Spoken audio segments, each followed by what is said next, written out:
Hello everyone, Charles Watts here, the Arsenal correspondent at Goal, joining you on Thursday. I hope you are all enjoying your week as we edge towards the weekend. Of course, we've got to wait a little bit longer for Arsenal to play this weekend as they begin their FA Cup campaign away at Oxford United on Monday night. Looking forward to that one. I think it'll be my first ever trip to Oxford Stadium, even though it's not far away from where I live. So looking forward to that one. Hopefully, fingers crossed, Arsenal can do a little bit better than they did in the FA Cup last season, because I think we all remember that very disappointing night at Nottingham Forest this time last year. Lots to talk about today. We'll talk about Gabriel Jesus. We'll talk about Mikel Arteta. He's coming in for a fair bit of criticism following his touchline antics against Newcastle, and we'll have a little bit of a look forward to that Oxford United game and the potential return of one certain Emile Smith Rowe.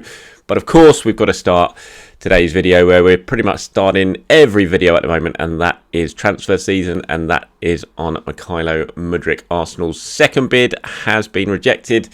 And the video I did yesterday was I saying I wasn't sure if it had been rejected yet. I hadn't heard pretty much as soon as I uploaded it, and then I got information through about what was going on. So you probably saw that on my social media channels because I did post it straight away. So yeah, Shakhtar not budging at the moment, very much firm in their stance about what they want, and at the moment that is nowhere near what Arsenal have been offering. So Arsenal's latest offer was around the sort of £62 million mark all in. That's including add-ons. Shakhtar still very much saying no, that's not what we want. We want €100 million, so around £88 million to do business. As far as I'm aware, they are very, very much sticking to that, and that is what they are telling Arsenal, and that they are more than willing, I've been told, that they will postpone or put an end to all talks and postpone them until the summer if it becomes abundantly clear that that valuation is not going to be met. Now, of course, this is a negotiation period. It could be a case of who blinks first. I don't know if that's absolutely 100% certain what will happen. If they would just pull the plug on it, we'll have to wait and see. The issue for Arsenal is, another issue for Arsenal is, that it's become a little bit more complicated, that Chelsea are now involved and are in active talks with Shakhtar over Mudryk. I don't think, as far as I'm aware, they are anywhere near as far down the line as Arsenal are. They haven't actually bid yet, but we kind of know how Chelsea operate at the moment in the transfer market since Todd Bowley's come in. It seems to be, let's find out who our rivals are trying to sign, and then let's just go in and spend about £20 million more on them to try and get it done.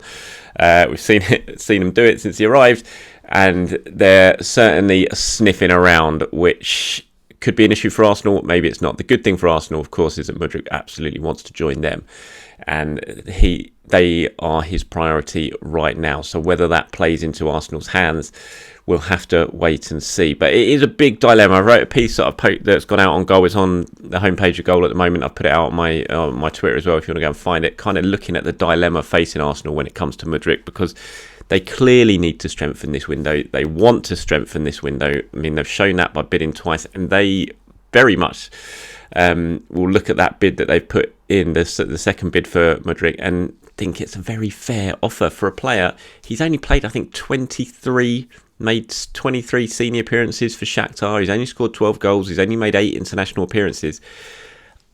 I mean, you're looking at 62 million. Admittedly, that includes a hell of a lot of add-ons, and the upfront fee won't be anything like that. But still, for a player that inexperienced, who's never played out of the Ukrainian league, it's a pretty fair offer. I think it's a pretty fair offer.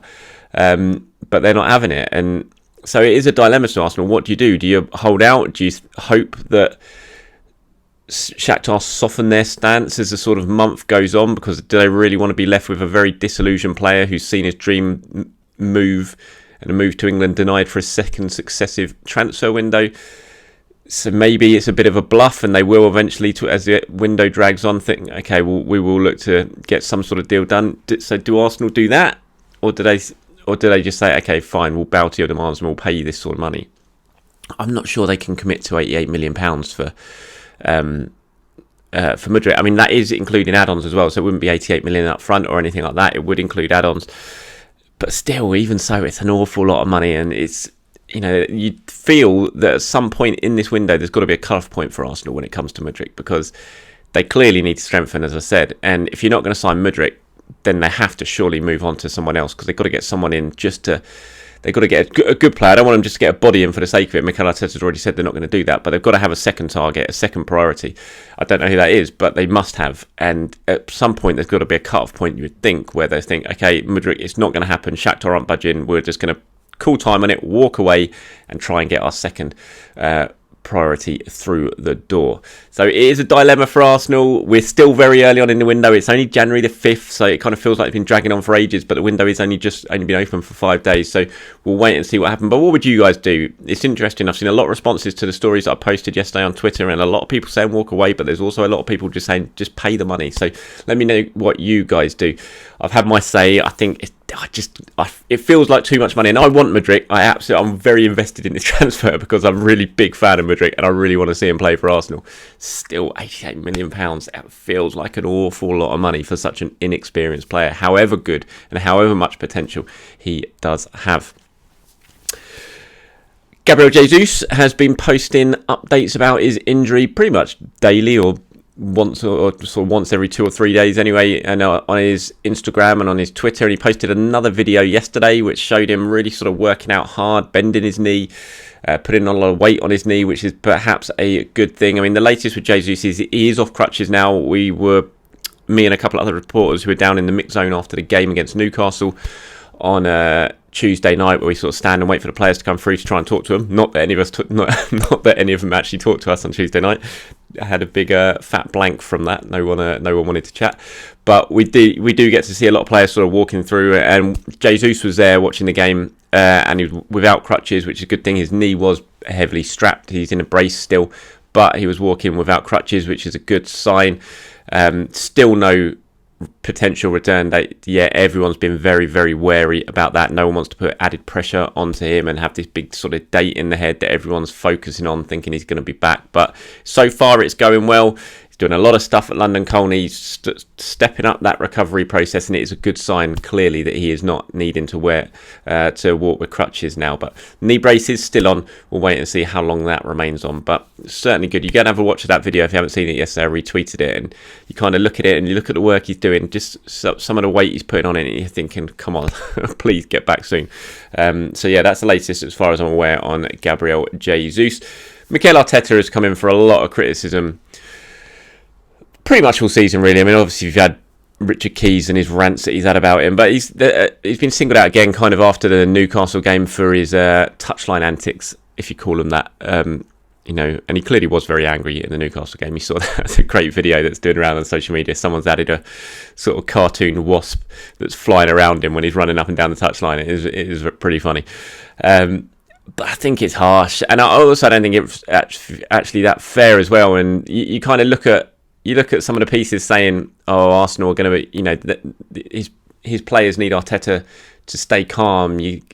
It's not going to do them any good seeing him go mad on the touchline. And you think, well, they're 8 points clear at the top of the Premier League. They've only lost one game this season. They've enjoyed the best start in the club's history. So I don't think it's doing them too much harm at the moment, to be honest. And it's just the way Arteta is. And I saw a great tweet from Mark Bryans, who's a PA reporter for Arsenal today, saying, he's always done it since he's first arrived at Arsenal. No one seemed to care when they're 8th in the table. It's just now they're first. Everyone's picking up on it. And it's just the way he is. He's passionate.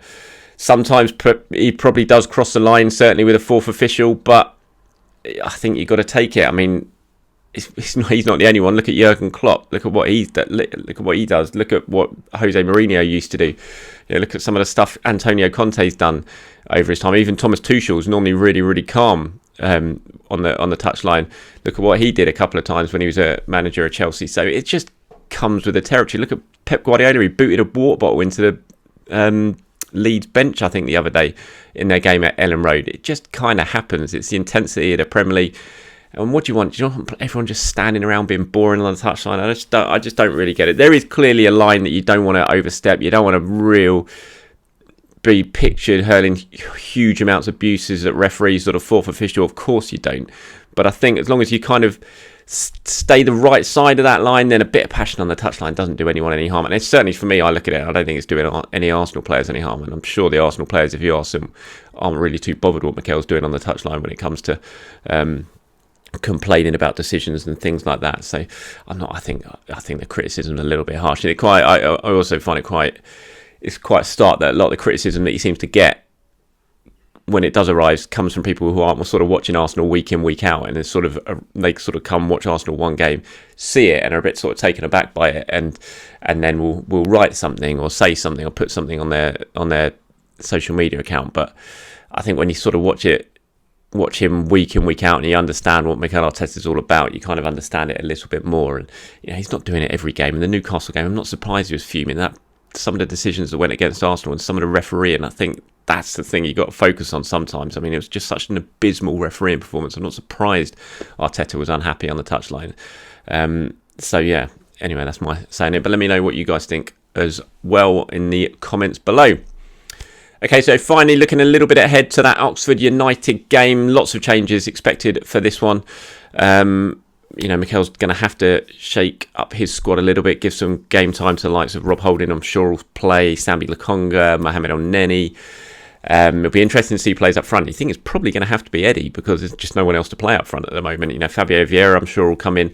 No Reece Nelson, unfortunately, because of that injury, which is a shame. But we could well see the return of Emile Smith Rowe, which would be very good news for Arsenal. They've sort of shied away from giving him a chance so far in the Premier League while he's just sort of getting used to being back training again. But he's been in full training for a fair while now, and you kind of look at that Monday night game at Oxford, and providing he doesn't have any sort of setback in the build up to that at London Colney during training, you would think that this will be the game that we see Emile Smith Rowe return. Whether it's a start or whether it's just half an hour on the bench late on, it'll be a big boost. You kind of look at him right now, I think if you had a fit Emile Smith Rowe, what a difference he would make. Even that game against Newcastle on Tuesday night, if you had Smith Rowe to come on for the last half an hour to really sort of stretch him with his direct running and with his finishing ability in and around the penalty area as well, would have been a big boost. So that'll be great news if Smith Rowe does return. He'll be one of many changes there. Matt Turner, I expect, will start in goal. You think Tommy Asu will come in, Tierney will come in.